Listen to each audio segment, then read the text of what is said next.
नमस्कार दोस्तों, आप सभी का स्वागत है अकाउंट रिस्क चैनल पर। दोस्तों, आज की इस वीडियो में मैं बात करूंगा जीएसटी R1 की और आपको जीएसटी R1 की सभी टेबल का मैं पूरा बेसिक बताऊंगा। जी हाँ दोस्तों, अगर आप जीएसटी सीख रहे हैं तो सबसे जरूरी है कि आपको जीएसटी में रिटर्न फाइलिंग जरूर आना चाहिए और रिटर्न फाइलिंग के लिए आपको उस रिटर्न के सभी टेबल का बेसिक पता होना चाहिए। जब आपको जीएसटी रिटर्न के टेबल्स का बेसिक पता होगा, कोई भी रिटर्न हो, जीएसटी R1 हो, जीएसटी R3 भी हो, जीएसटी R9 हो, उन रिटर्न में जो टेबल्स दिया हुआ है, आपको पता है कि कौन सी टेबल में कौन सा डेटा जाएगा, आपको पूरा बेसिक जानकारी है, तो आपको जीएसटी की कोई भी रिटर्न हो फाइल करने में कोई दिक्कत नहीं होगी और आपका रिटर्न गलत भी नहीं फाइल होगा। इसलिए मैं आपको आज जीएसटी R1 का पूरा बेसिक बताने वाला हूं, हर एक टेबल का। अगर आप बिल्कुल नए हो और फर्स्ट बार इस वीडियो को देख रहे हो तो इस वीडियो को देखने के बाद ही आप जीएसटी R1 का पूरा बेसिक समझ जाएंगे। तो दोस्तों, जब आप जीएसटी R1 ओपन करोगे तो जीएसटी R1 की ये टेबल आपके सामने है। जीएसटी R1 का जो टेबल है, इतना ही टेबल है आपके सामने जो दिख रहा है। बस इन्हीं टेबल में से आपको डिटेल देना है। तो जीएसटी R1 में आपको सिर्फ और सिर्फ आउटवार्ड सप्लाई की डिटेल देनी होती है। मतलब कि जो आपने सर्विसेज सेल किया है या गुड्स सेल किया है, मतलब जितना भी आपका आउटवार्ड सप्लाई है, उस सप्लाई को आपको सिर्फ जीएसटी R1 में दिखाना होता है, सिर्फ और सिर्फ आउटवार्ड सप्लाई। ओके, अब आपने गुड्स सेल किया या सर्विस सेल किया, कोई भी सप्लाई किया, सभी सप्लाई आपको जीएसटी R1 में दिखाना होता है। लेकिन आप जो सेल करते हो, गुड्स सेल करते हो या सर्विस सेल करते हो, उसकी डिटेल आपको इस कॉलम में देना है। अब इतनी आपको कॉलम दिख रहा है, इतनी टेबल्स दिख रही है, तो कौन सी टेबल में कौन सी सेल देना है, क्या डिटेल देना है, यह समझना सबसे जरूरी है। तो सबसे पहले मेन आपको क्या दिख रहा है, 4 नंबर टेबल। ये टेबल 4 दिख रहा है और इस पर यहां क्या लिखा हुआ है, B2B इनवॉइसेज। तो B2B इनवॉइसेज का क्या मतलब होता है दोस्तों? B2B इनवॉइसेज का मतलब या B2B सप्लाई या B2B सेल्स का मतलब क्या होगा?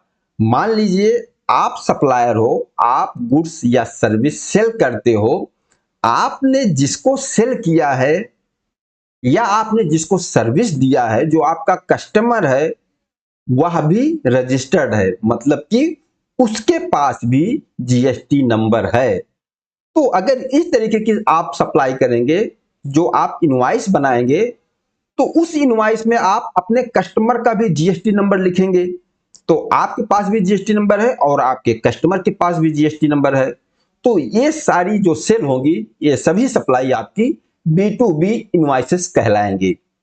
और जो इस तरीके का सेल होगा, किस तरीके का, मतलब आपने जिसको माल सेल किया, आपका जो कस्टमर है, उसके पास जीएसटी नंबर है, वह जीएसटी में रजिस्टर्ड है। इस तरीके की जितनी भी सेल होगी, वह सारी सेल इस टेबल 4 में, यानी कि B2B इनवॉइस वाले कॉलम में जाएगा।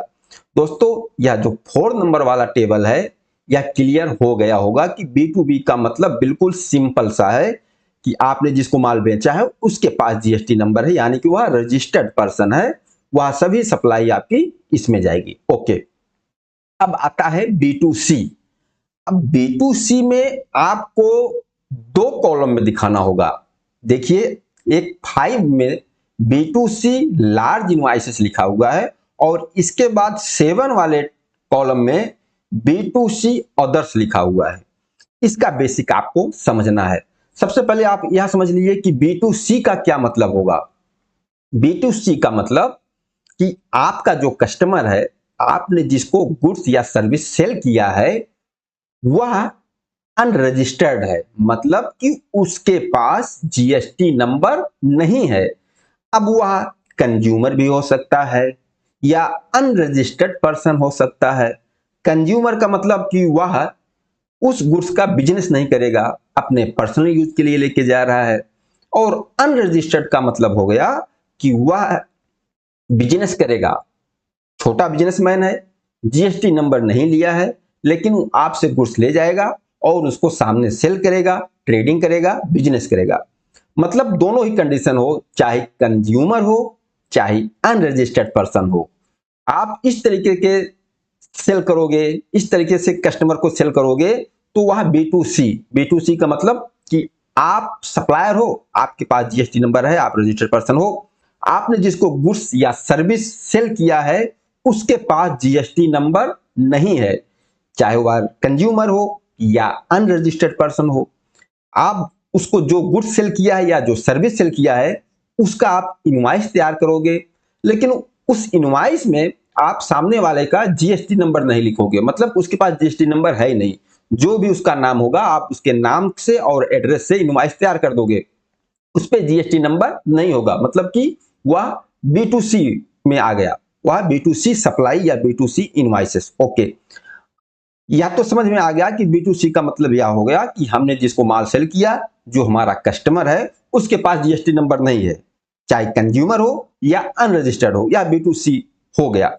लेकिन यहां जीएसटी R1 में बी2सी सेल को दो जगह दिखाना है, एक तो यह 5 में बी2सी लार्ज इनवॉइसेस, और इसके बाद इस 7 में बी2सी अदर्स।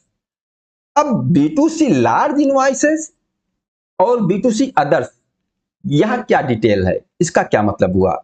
बी2सी लार्ज इनवॉइस या बी2सी स्मॉल, जो 7 वाला दिख रहा है आपको जिसमें बी2सी अदर्स लिखा हुआ है, इसको बी2सी स्मॉल भी बोल सकते हैं। ठीक है, सबसे पहले हमें 5 वाले टेबल को समझते हैं जो बी2सी लार्ज इनवॉइसेस हैं। तो दोस्तों बी2सी लार्ज इनवॉइस का आप बिल्कुल बेसिक समझ लीजिए कि जैसे मान लीजिए आप सप्लायर हो, आप किसी को माल सेल करते हो, जो आपका कस्टमर है वह अनरजिस्टर्ड पर्सन है, उसके पास जीएसटी नंबर नहीं है, लेकिन वह गुड्स को आपने जो सेल किया है वह अपने स्टेट से बाहर आपने सेल किया है। एग्जाम्पल के लिए मान लीजिए आप गुजरात में हो और जो आपका कस्टमर है वो दिल्ली का है, मतलब वह गुड्स को गुजरात से दिल्ली लेकर जाएगा, लेकिन जो आपका कस्टमर है दिल्ली वाला वह अनरजिस्टर्ड पर्सन है, उसके पास जीएसटी नंबर नहीं है। ठीक है, तो उसके पास जीएसटी नंबर तो सीधा सीधा सा मतलब बी2सी हो गया। लेकिन यहां जो बी2सी लार्ज वाला जो बेसिक है, यह समझना कि आपने जिसको माल सेल किया है वह अनरजिस्टर्ड पर्सन या कंज्यूमर है, लेकिन वह गुड्स को एक आपके स्टेट से बाहर लेके जा रहा है, मतलब आप गुजरात में हो लेकिन जो आपका कस्टमर है वह दिल्ली का है, अनरजिस्टर्ड है। तो अगर आप बी2सी इंटर स्टेट सप्लाई करते हो, अपने स्टेट से बाहर माल भेजते हो अनरजिस्टर्ड पर्सन को, और उस इनवॉइस की जो अमाउंट वैल्यू है 2,50,000 से ज्यादा है, ध्यान रखना आपने जिसको माल बेचा है वह अनरजिस्टर्ड पर्सन है, उसके पास जीएसटी नंबर नहीं है, वह कंज्यूमर है या अनरजिस्टर्ड पर्सन है, आप अपने स्टेट से बाहर माल भेज रहे हो, यानी कि आप गुजरात के हो और आपका कस्टमर दिल्ली का है और वह अनरजिस्टर्ड है, लेकिन उस इनवॉइस की अमाउंट 2,50,000 से ज्यादा है, सिर्फ 2,50,000 से ज्यादा है, और आपने अपने स्टेट के बाहर माल भेजा अनरजिस्टर्ड पर्सन को, वह सभी इनवॉइस किस में जाएगी? बी2सी लार्ज इनवॉइस में। बी2सी लार्ज इनवॉइस का बेसिक समझ में आया? सीधा सीधा सा मतलब कि आप अपने स्टेट से बाहर माल भेज रहे हो और जिसको माल भेज रहे हो, जिसको आप सेल कर रहे हो, वह अनरजिस्टर्ड पर्सन है और उसकी इनवॉइस की अमाउंट 2,50,000 से ज्यादा है। अगर 2,50,000 से ज्यादा है, अनरजिस्टर्ड पर्सन को इंटर स्टेट सप्लाई है, तो बी2सी लार्ज इनवॉइस। और इनवॉइस की वैल्यू ऐसा नहीं कि सिर्फ taxable amount, taxable amount plus GST, total invoice value 2,50,000 यहां काउंट होगा, 2,50,000 से ज्यादा होना चाहिए। ओके, सीधा सीधा सा मतलब आपने स्टेट से बाहर माल भेज दिया, जिसको माल भेजा वह अनरजिस्टर्ड पर्सन या कंज्यूमर है, लेकिन इनवॉइस का अमाउंट 2,50,000 से ज्यादा है, तो वह बी2सी large invoice. Okay, B2C large invoice का बेसिक यही समझना कि आपने जिसको माल बेचा अनरजिस्टर्ड पर्सन है, आपके स्टेट से बाहर माल जा रहा है और इनवॉइस का अमाउंट 2,50,000 से ज्यादा है, 2,50,000 से ज्यादा है B2C लार्ज इनवॉइस। ओके, अब B2C अदर्स मतलब कि B2C स्मॉल इनवॉइस क्या होगा? तो B2C स्मॉल इनवॉइस का मतलब कि आपने अनरजिस्टर्ड पर्सन को माल बेचा, आपने अपने स्टेट से बाहर भी माल भेजा, वह कंज्यूमर हो या अनरजिस्टर्ड पर्सन हो, आप इंटर स्टेट सप्लाई कर रहे हो, लेकिन उसकी अगर इनवॉइस का अमाउंट 2,50,000 से कम है, ध्यान रखना, आपने माल अपने स्टेट से माल बाहर भेजा अनरजिस्टर्ड पर्सन को और उसका इनवॉइस का अमाउंट 2,50,000 से कम है, तो वह भी इनवॉइस आपका B2C अदर्स में यानी कि B2C स्मॉल में जाएगा और उसकी एंट्री 7 वाले कॉलम में होगा। आपने स्टेट से माल बाहर बेचा अनरजिस्टर्ड पर्सन को और इनवॉइस का अमाउंट 2,50,000 से ज्यादा है, तो वह सभी B2C लार्ज इनवॉइस 5 वाले कॉलम में आ जाएगा। आपने अपने स्टेट से माल बाहर बेचा अनरजिस्टर्ड पर्सन को, लेकिन इनवॉइस का अमाउंट 2,50,000 से कम है, 2,50,000 से कम है, वह सब B2C अदर्स यानी कि B2C स्मॉल इनवॉइस कह जाएगी, जो कि ये 7 वाले टेबल में इंटर होगा। ठीक है, अब आपने अपने ही स्टेट में सप्लाई किया है, आपने जिसको माल सेल किया, जो आपका कस्टमर है वो आपके स्टेट का है, आपके स्टेट से बाहर माल नहीं जा रहा है, तो यहां पर अमाउंट का कोई लिमिट नहीं है। आप अपने स्टेट में माल सेल कर रहे हो कंज्यूमर को या अनरजिस्टर्ड पर्सन को, आप 1 लाख का माल सेल कर रहे हो, 3 लाख का माल सेल कर रहे हो, 5 लाख का माल सेल कर रहे हो, 10 लाख का माल सेल कर रहे हो, इसमें सब सेल्स आपकी B2C अदर्स में जाएगी। आपने अपने स्टेट में माल सेल किया, ध्यान देना, अपने ही स्टेट में माल सेल किया और जिसको सेल किया हुआ कंज्यूमर या अनरजिस्टर्ड है, उसके पास जीएसटी नंबर नहीं है, कितना भी अमाउंट का इनवॉइस हो कोई मैटर नहीं करता, वह सब की सब इनवॉइस B2C अदर्स में यानी कि 7 वाले में जाएगी। और लार्ज के लिए आपको सिर्फ इतना ध्यान रखना है, आपने अनरजिस्टर्ड को माल भेजा, अपने स्टेट से बाहर माल भेजा, लेकिन इनवॉइस का अमाउंट 2.5 लाख से ज्यादा है, वह इनवॉइस B2C लार्ज की होगी। अगर स्टेट के बाहर भी बेचा, इनवॉइस का अमाउंट 2.5 लाख से कम है, तो वह B2C स्मॉल में आ जाएगा यानी कि B2C अदर्स में आ जाएगा। और आप अपने ही स्टेट में सप्लाई कर रहे हो, अनरजिस्टर्ड को कर रहे हो, तो इनवॉइस का अमाउंट कोई मायने नहीं रखता, कितनी का भी अमाउंट हो, वह सब की सब सेल आपकी B2C अदर्स में जाएगी। तो दोस्तों मैं उम्मीद करता हूं कि जो ये मेन कॉलम था, मेन टेबल था GST R1 का, जिसमें अपने को सेल्स की डिटेल देना है, सप्लाई की डिटेल दिखाना है, जैसे ये 4 वाला और B2C लार्ज 5 वाला और B2C अदर 7 वाला, इस चीज को आप बहुत ही अच्छी तरीके से समझ गए होंगे। इसको समझने में कोई डाउट नहीं होना चाहिए, मैंने पूरा डिटेल में और बहुत ही सिंपल तरीके से आपको बताया है।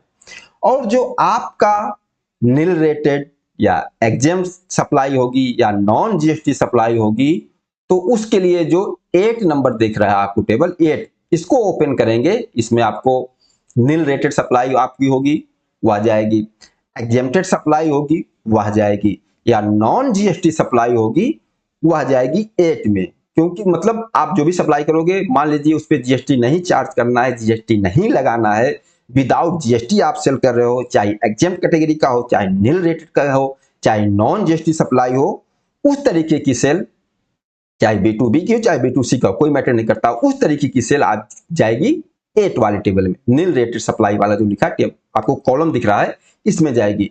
और जीरो रेटेड, भैया जीरो रेटेड इसमें नहीं जाता। जीरो रेटेड आपका जो जीरो रेटेड की सप्लाई होती है वह एक्सपोर्ट वाले केस में मैटर करता है। जीरो रेटेड मतलब एक्सपोर्ट, और जो आप एक्सपोर्ट करते हो वह जो 6A है, एक्सपोर्ट इनवॉइसेस, सीधा सीधा इसमें जाएगा।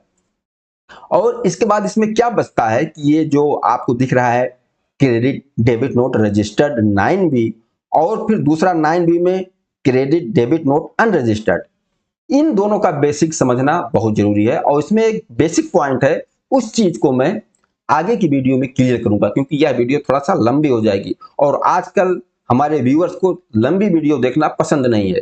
तो इसलिए इस वीडियो में इतना ही, और मुझे उम्मीद है कि इस वीडियो में मैंने आपको जितना बताया आप बहुत ही अच्छी तरीके से समझ गए होंगे। और आगे वाले वीडियो में ये रजिस्टर्ड वाला डेबिट क्रेडिट नोट, अनरजिस्टर्ड वाला डेबिट क्रेडिट नोट और बाकी जो टेबल्स बची हुई हैं इनका पूरा आपको बेसिक बताऊंगा। दोस्तों आप लोग बताना यह वीडियो आप लोगों को कैसा लगा, और अगर आप जीएसटी के टॉपिक पर, जीएसटी में कोई भी टॉपिक आपको समझना है आप कमेंट करके बताना। मैं बिल्कुल सिंपल तरीके से आपको पूरा बेसिक जीएसटी के बारे में बताऊंगा। आपको जो भी टॉपिक जीएसटी में समझना है आप बिल्कुल कमेंट करके बताना आपको किस चीज पे वीडियो चाहिए, किस टॉपिक पे चाहिए, क्या चीज समझना है।